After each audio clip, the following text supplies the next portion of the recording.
كاسيو AE 1200WH اللي بيسموها ذا كاسيو رويال. ليه الاسم ده؟ عشان شكلها بيوحي لك ان هو جاي من فيلم زي مثلا افلام جيمس بوند. الخريطه اللي في الشاشه، تقسيم المناطق الزمنيه، يعني بالعربي هي عباره عن اداه صغيره على ايدك.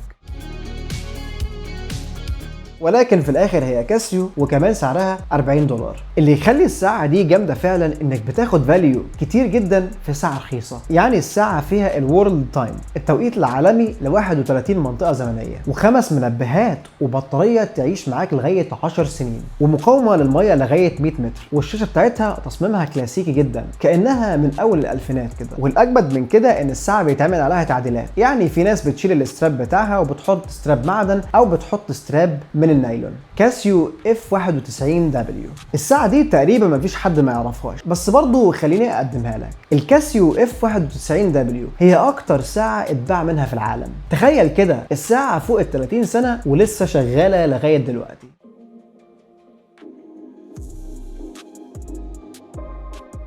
لو انت لبست ساعة ديجيتال وانت صغير او جات لك ساعة ديجيتال هدية، فاحتمال تكون هي الساعة دي. اللي بيخلي الناس تحبها مش بس سعرها، بالرغم ان سعرها رخيص جدا، يعني اقل من $20 او $20 في اماكن كتير، ولكن الساعة وزنها خفيف جدا وشكلها بسيط وكلاسيك، وفي نفس الوقت لو لبستها على اي حاجة هتمشي معاك وهتديك الاداء اللي انت محتاجه. وزن الساعة دي 21 جرام بس. فيها ستوب ووتش، منبه، وتقويم، وكمان ضوء ليد بيظهر من الجنب. وعلى الرغم من الساعة بسيطة وسعرها رخيص، ولكن بتفرق معاك 30 ثانية بس في الشهر، وكمان بطاريتها بتقعد معاك لغاية 7 سنين. الجي شوك DW 5600 والجي دبليو ام 5610. الساعة اللي جاية دي أسطورة. الدي دبليو 5600 هي أقرب نسخة تقريبا اتعملت لساعات الجي شوك اللي نزلت سنة 1983. الساعة دي هي اللي خلت كاسيو مشهورة بأن ساعاتها ما بتتكسرش.